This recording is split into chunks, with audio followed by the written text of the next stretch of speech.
The invisible confrontation. You think you are in control. That is what you tell yourself. You believe your mind is strong, your emotions are stable, your reactions are justified. But that belief only survives while nothing disturbs you. It only exists while the world behaves the way you expect. Then something small happens. Not a disaster, not a tragedy, just a moment so subtle that most people ignore it. Someone does not respond to your message. Someone gives you a short answer. Someone looks at you in a way you do not like. A plan changes. A delay appears. And in that exact instant, something shifts inside you. Your body tightens. Your thoughts begin to race.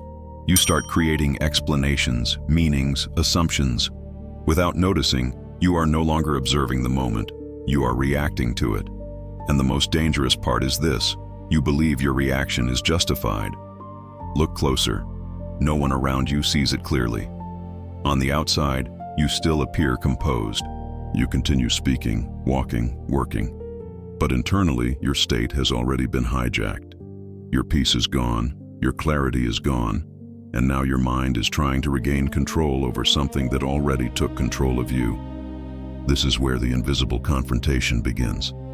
Not between you and the world, but between you and yourself. Between what happened and how you chose to interpret it. Between the event and the meaning you assigned to it. Most people never stop to examine this. They move through life thinking their emotions are responses to reality, but they are not. They are responses to interpretations. And those interpretations happen so fast, so automatically, that they feel like truth. Someone ignores you, and your mind whispers rejection. Something goes wrong, and your mind calls it failure. Someone criticizes you, and your mind transforms it into disrespect. None of these are facts, yet your entire emotional state is built on them. And here is the uncomfortable truth that very few are willing to face. It is not the event that disturbs you. It is the story you create about the event. It is the meaning you attach to something that, by itself, has no power. Seneca warned about this with precision. In his letters, he made it clear that the mind suffers more in imagination than in reality. Not because reality is always kind, but because the mind amplifies, distorts, and exaggerates what happens until it becomes something heavier than it truly is. Now pause and reflect with honesty. How many times has your mood been dictated by something that, in isolation, meant nothing? How many times have you allowed a single moment to define your entire day? How many times have you reacted, not because you chose to, but because you could not stop yourself? This is not strength. This is dependency. Emotional dependency on external events, on other people, on circumstances you do not control. And this is the part most people avoid, because it forces a realization that is difficult to accept. If your state can be changed by anything outside of you, then your control is an illusion. So answer this without escaping the truth. If something so small can disturb your mind, influence your emotions, and dictate your behavior, are you actually in control of yourself, or are you just responding to the world like everyone else? Because if you are honest enough to admit that you are reacting more than you are choosing, then what comes next will confront you with a possibility most people never reach. The illusion of control. Most people believe they understand what it means to control their emotions. They think control means suppressing what they feel, hiding their reactions, pretending nothing affects them. They force a calm expression while chaos grows inside. And because no one sees the storm, they convince themselves they are in control. But that is not control. That is repression. And repression always demands a price. You have seen it before. Someone who appears calm suddenly explodes over something insignificant. Someone who keeps everything inside eventually collapses under pressure.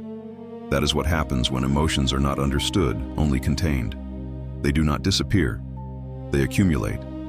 The Stoics never taught suppression. They taught mastery. And there is a difference most people never grasp. Suppression ignores emotion. Mastery understands it, questions it, and chooses how to respond to it. Here is the truth that challenges everything you have been taught. The problem is not that you feel.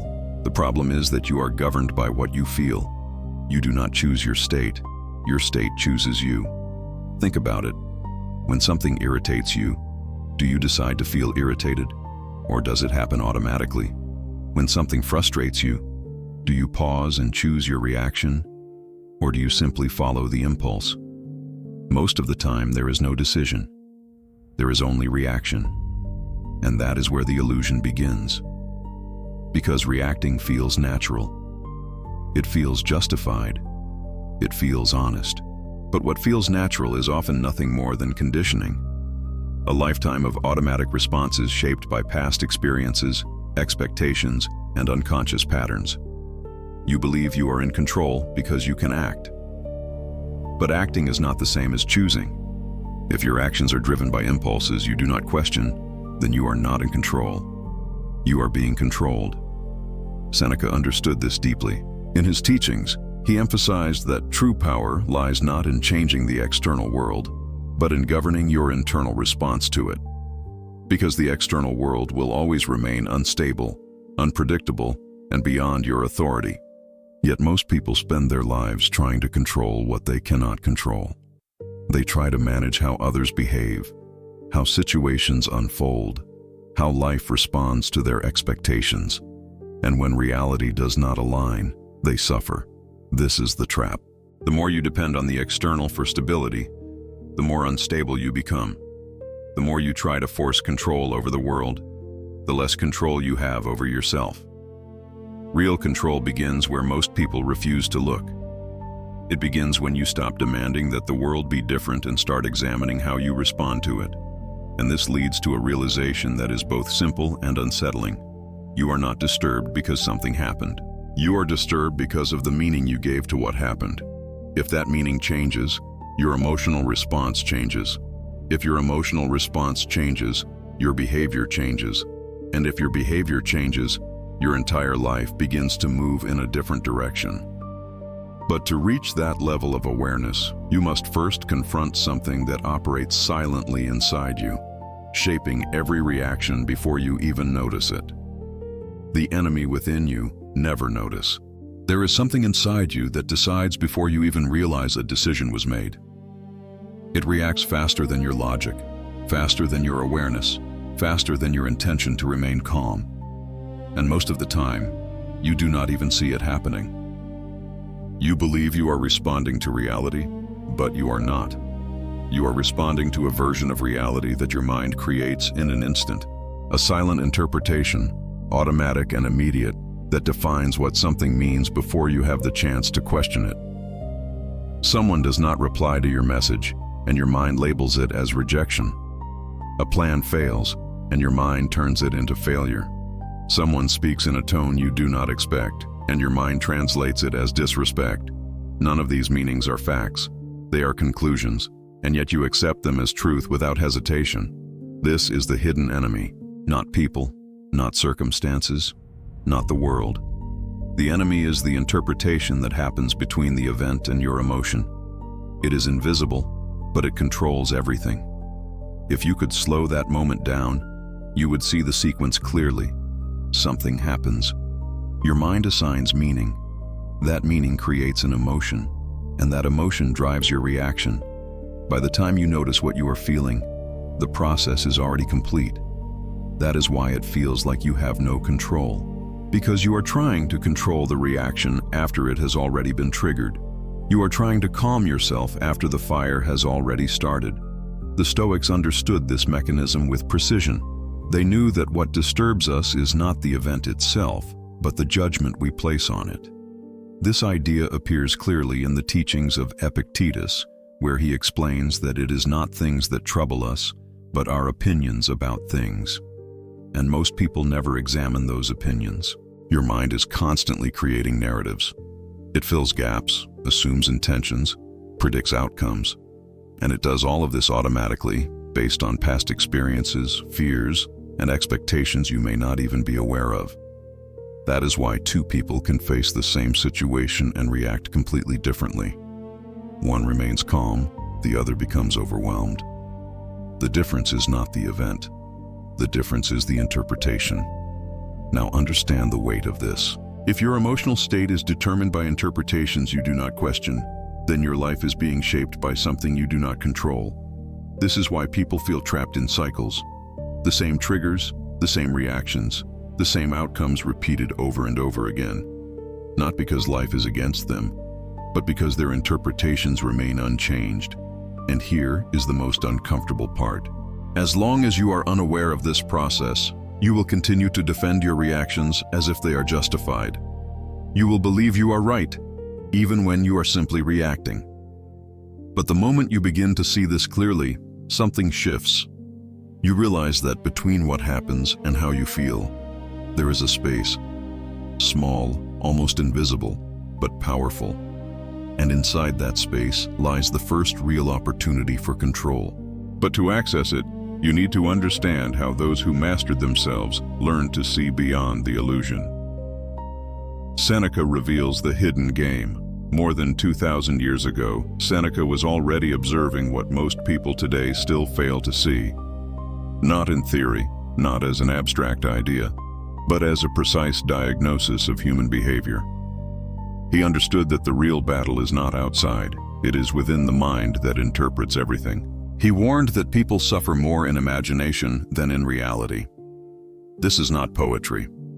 This is a direct description of how the mind operates when it is left undisciplined. The event happens once, but the mind repeats it, distorts it, exaggerates it, and transforms something small into something overwhelming. Think about how often you relive a situation long after it has ended. A conversation, a mistake, a moment of discomfort. The event is over, but your mind continues to revisit it, adding layers of meaning, creating scenarios, reinforcing emotions that no longer have any connection to the present. This is the hidden game. Reality is rarely the source of your suffering. Your interpretation of reality is. Seneca made it clear that the person who does not govern himself becomes a possession of the world, controlled by opinions, influenced by reactions, dependent on circumstances. And this control is subtle. It does not feel like slavery. It feels like normal behavior. Look at the modern world and you will see this principle everywhere. People constantly checking for validation, reacting to opinions, comparing themselves to others, allowing external signals to dictate their internal state. A comment can elevate them. Another comment can destroy them. Nothing has stability because everything depends on what comes from outside. This is exactly what Seneca warned against. When your peace depends on external conditions, you have no real peace. When your emotions depend on other people, you have no real control. The Stoic discipline is not about withdrawing from life. It is about seeing clearly what has power over you and removing that power. Not by force, not by denial, but by understanding. Seneca did not teach people to avoid emotions. He taught them to examine them, to question where they come from, to observe how they arise, to refuse to accept them blindly. Because the moment you accept every emotion as truth, you surrender your authority. You become reactive, predictable, easy to influence. But when you begin to question your own interpretations, something changes. You stop being a passive participant in your own mind and start becoming an observer of it. This is where discipline begins. Not in controlling the world, but in refusing to let the world control your perception of it. And once you see this clearly, you start to notice a specific moment, a critical point where everything can either collapse or be redirected. The critical moment where you lose control. Every emotional reaction you have follows a pattern. It is not random, it is not unpredictable, and it is not out of nowhere. It is a sequence that unfolds the same way every time, whether you notice it or not. Something happens, an event, a word, a situation. Immediately after, your mind assigns meaning to it. That meaning generates an emotion. That emotion pushes you toward a reaction, and that reaction creates a consequence you will have to deal with. This entire process happens in seconds, so fast that it feels like one single movement, but it is not. It is a chain, and every chain has a weak point. Most people believe the problem is the event. They try to avoid situations, control people, eliminate anything that could trigger them. But that is a losing strategy because events will always happen. The world will never adjust itself to your expectations. Others believe the problem is the reaction. They try to control their behavior after the emotion has already taken over. They try to stay calm while they are already irritated. They try to act rational while they are already overwhelmed, but at this stage, the reaction is already in motion. You are trying to stop something that has already started. The real mistake is not at the beginning and not at the end. It is in the middle. It is in the moment where meaning is assigned. That is the critical moment. The point where the event becomes personal. The point where something neutral becomes something charged. The point where you decide, often unconsciously, what this situation represents. Someone does not respond to you. That is the event. You interpret it as disrespect. That is the meaning. The emotion follows immediately. Irritation, insecurity, frustration. And then comes the reaction. You withdraw, you overthink, you respond impulsively. The consequence is created. Now imagine the same event with a different meaning. Someone does not respond. You interpret it as them being busy or distracted. The emotion changes. Neutral, maybe even indifferent. The reaction changes. You move on. The consequence disappears. The event did not change. Only the meaning did. And yet everything else followed that shift. This is where control truly exists. Not in preventing events, not in forcing reactions, but in recognizing the moment where meaning is created and choosing not to accept the first interpretation that appears. Seneca emphasized the importance of this awareness. He understood that impressions arrive uninvited, but assent is a choice. The first thought may not be under your control, but what you do with it always is. This is where most people fail. They accept the first interpretation as truth without questioning it. They believe what they feel is accurate simply because they feel it. And in doing so, they surrender the only point where they actually have power.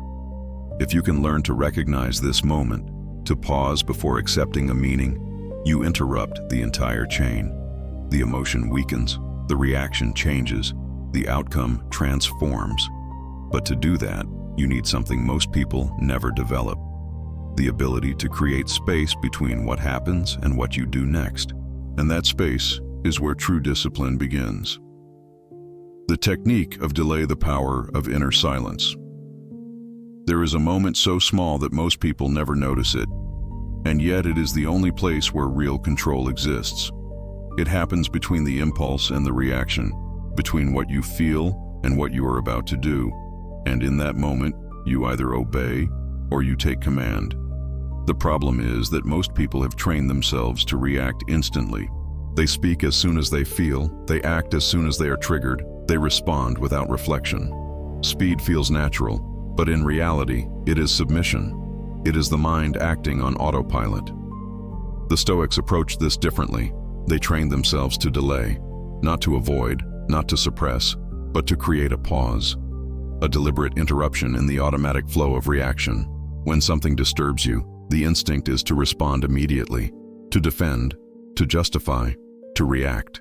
But that instinct is exactly what removes your control. Because in that instant, you are not choosing, you are following. The technique is simple, but it requires discipline. When the impulse arises, you do nothing. You do not respond. You do not act. You observe. You allow the emotion to exist without immediately turning it into action. This is not weakness. This is strength in its purest form, because in that silence, something begins to change. The intensity of the emotion starts to decrease. The urgency fades. The clarity returns. And what seemed overwhelming a moment ago becomes something you can examine. Seneca often spoke about the importance of mastering the first impulse. He understood that the initial reaction is not the problem, but what follows is. If you give in to the first impulse, you reinforce it. If you pause, you weaken it. Most people fear this pause. They believe that if they do not react immediately, they are losing something. Losing control, losing respect, losing their position. But the opposite is true. When you react without thinking, you reveal your dependence. You show that your state can be manipulated, that your behavior can be predicted, that you can be influenced. But when you pause, when you choose silence instead of immediate reaction, you regain authority over yourself. You become unpredictable. You become stable. You become someone who cannot be easily moved. This is why inner silence is so powerful. It is not about external quiet, but about internal stillness. The ability to observe your own thoughts and emotions without being dragged by them. In that space, you start to see clearly. You begin to question the meaning you assigned. You begin to recognize that not every impulse deserves a response, that not every emotion requires action. And this leads to a realization that changes everything. Control is not about forcing yourself to feel differently. It is about refusing to act blindly on what you feel. Those who react quickly are easy to control. Those who can pause cannot be manipulated. And once you understand this, you begin to detach in a way that most people misunderstand completely. Detachment is not coldness, it is power. Most people misunderstand detachment. They associate it with indifference, with emotional distance, with becoming cold and disconnected.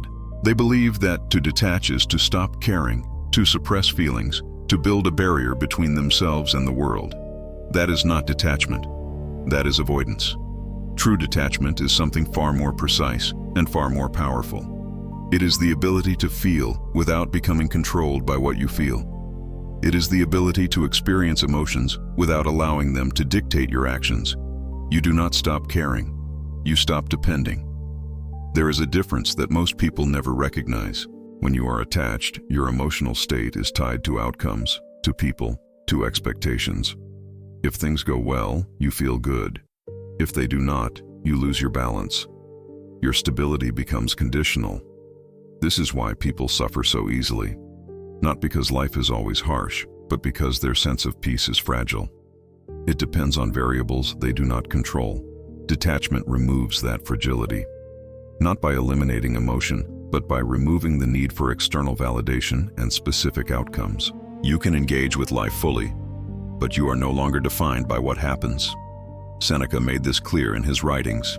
He taught that the wise person participates in life without being enslaved by it. He does not withdraw, but he does not surrender his inner stability to circumstances. Now look at how most people live. They invest their identity in results, in opinions, in recognition. They need things to go a certain way to feel at ease. And when reality does not cooperate, they become anxious, frustrated, reactive. This is not because they are weak. It is because they are attached. Detachment breaks this pattern. It allows you to move through situations without absorbing everything into your identity. A criticism does not define you. A failure does not diminish you.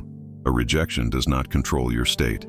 You still feel, but you are not carried away. This is where real freedom begins. When you realize that you can care without clinging, that you can act without depending on the outcome, that you can engage without losing yourself. And this creates a different kind of presence. Calm, steady, difficult to disturb. Not because nothing affects you, but because nothing controls you. People will notice it. Not because you say anything, but because your reactions are different.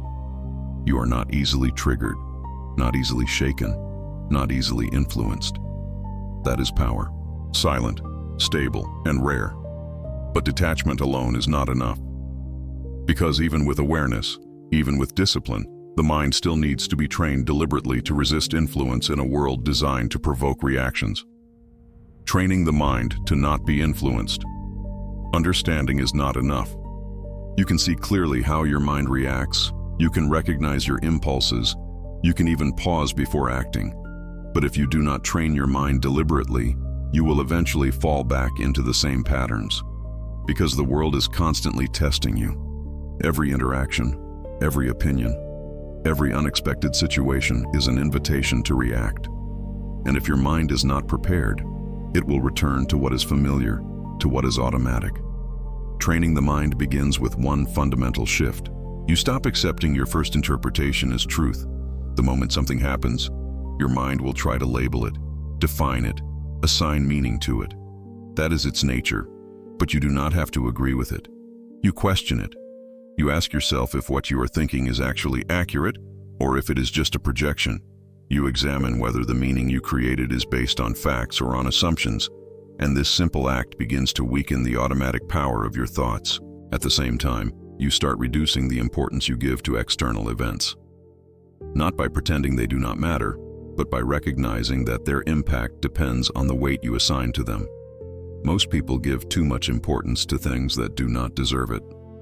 opinions from people who do not know them, situations that will not matter in a short period of time, minor inconveniences that they treat as major disruptions. When you begin to see this clearly, you stop feeding unnecessary reactions. You stop investing emotional energy where it is not required.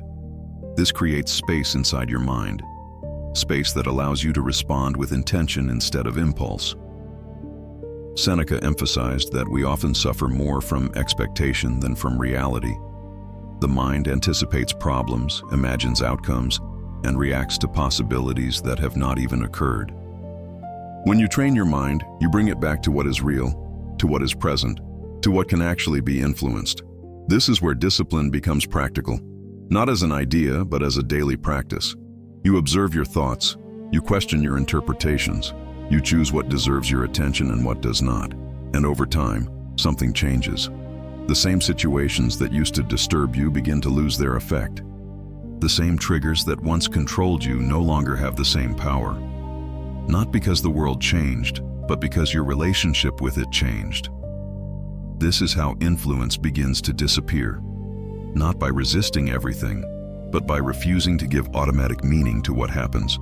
And when this level of control starts to develop, you begin to see clearly what is at stake if you choose not to do this work. The price of not mastering your emotions. Most people underestimate the cost of allowing emotions to control them. It is not always immediate, not always obvious, but over time it becomes a pattern that shapes every aspect of life. Decisions that should be clear become clouded. Relationships that should grow strong begin to fracture. Opportunities pass unnoticed because judgment is compromised by impulses. Life becomes a series of reactions rather than deliberate actions. Consider how often you have acted on anger, fear, or frustration only to regret it later. Every rash word, every hasty decision, every emotional outburst carries consequences you cannot take back. And yet people continue to operate under the illusion that it is harmless. They think emotions are fleeting and irrelevant, but they accumulate. They compound. They define how others see you and how you see yourself. Living without mastery of your own state is like living in a storm with no shelter. You are constantly buffeted by external forces. A comment can wound you. A delay can frustrate you. A minor failure can devastate your confidence. You believe you are responding to reality, but in truth, reality is only the canvas on which your uncontrolled mind paints chaos. The cost is deeper than just regret. Emotional instability erodes respect, both from yourself and from others. People instinctively notice when someone is ruled by impulses. They may try to manipulate, provoke, or influence you because your reactions are predictable. And every time you give in to an automatic response, you reinforce the chains that bind you. An uncontrolled mind breeds anxiety and fear. When you cannot govern your reactions, every situation becomes a threat. Every opinion becomes a judgment. Every event a potential disaster. Life is lived in tension, never in peace.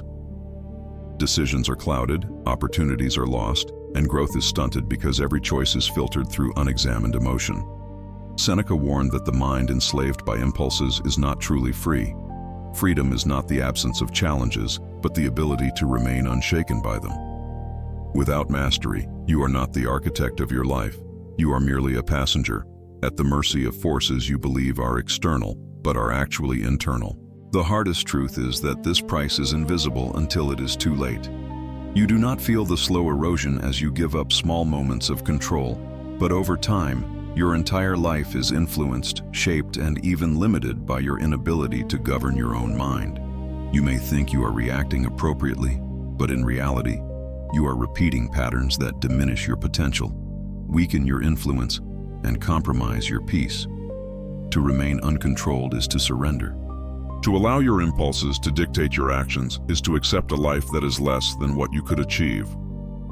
Every moment spent reacting instead of choosing is a moment lost to distraction, manipulation, and unnecessary suffering. This is the true cost of failing to master your emotions. If you continue on this path, every interaction, every event, every small inconvenience will exact a toll. And the more time passes without awareness, the greater the burden. But awareness, discipline, and the deliberate exercise of inner control are the antidote. They are the only way to reclaim what is rightfully yours: freedom, clarity, and the ability to act intentionally in a world designed to provoke reactions. The final state: becoming unshakable. Imagine a life where external chaos no longer dictates your inner state. A life where criticism, delays, mistakes, and unexpected events do not disrupt your calm. A life where clarity is constant, regardless of circumstance, and your actions are guided not by impulse, but by deliberate choice. This is the state of the unshakable mind. When you reach this level, you begin to respond rather than react. Your decisions are no longer swayed by fleeting emotions. You can face tension, pressure, or conflict without losing composure. You do not need the world to be kind or fair to maintain your peace. Your stability comes from within, from the mastery of your own thoughts and interpretations. The unshakable person understands the limits of external control and invests energy only where it matters. Events are observed without unnecessary attachment. Opinions are heard without automatic acceptance. Challenges are faced without surrendering authority over internal state. The mind is disciplined, aware, and deliberate. Seneca emphasized that the wise are not untouched by life, but they are untouched by its power to disturb them. They feel, they experience, they act, but they are not enslaved by what occurs.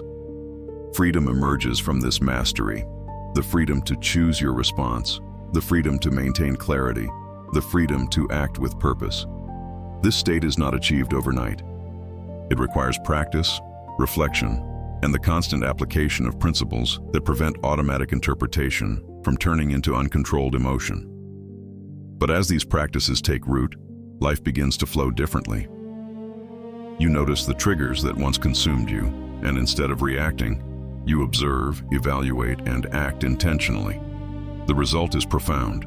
Calm becomes your default, clarity becomes your constant companion, and freedom becomes your way of being. People will notice it not because you announce it, but because your presence carries authority without aggression, confidence without arrogance, and stability without rigidity. You will find that you are no longer pushed by circumstance. You are no longer manipulated by the opinions of others. You are no longer at the mercy of events. You are self-governing, steady and untouchable, in ways that inspire respect and create influence without effort. This is the unshakable mind, the reward of discipline, the outcome of mastering the invisible moments, the practice of inner silence, and the deliberate choice to not surrender to every impulse. Here, you are free. Here, you are in command. Here, nothing outside can dictate the state of your soul. The truth that changes everything. The final insight is simple, and yet so few truly grasp it. The world does not need to change for you to find peace. Circumstances will always be unpredictable. People will always act according to their own nature. Life will always present challenges, frustrations, and moments of discomfort. Trying to control it all is futile, and expecting it to conform to your desires is the source of endless suffering. What changes everything is how you respond. The world's chaos does not have inherent power over you. Its influence is granted only when you allow it to shape your thoughts, your emotions, and your actions. True freedom arises the moment you stop surrendering that power. Mastering your emotions is not about becoming cold or detached from life. It is about choosing your response consciously, refusing to be pulled by impulses, and refusing to give meaning to what is unworthy of it. It is about reclaiming authority over your own mind and creating stability that no circumstance can shake.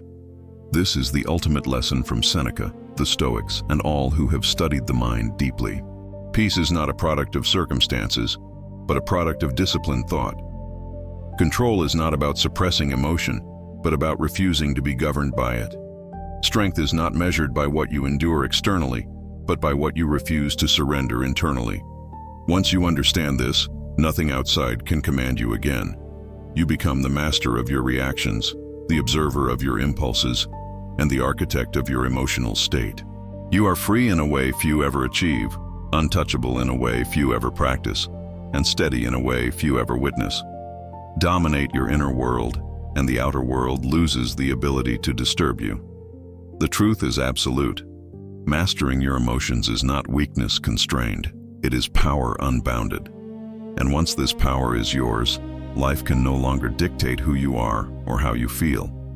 Your freedom is no longer conditional. Your peace is no longer dependent. Your authority over yourself is complete. This is not an aspiration. It is a practice. It is a discipline. It is the unshakable state of mind that the wise have pursued for millennia. It is the legacy of those who refuse to be influenced by anything outside, because they understand that true power always begins within.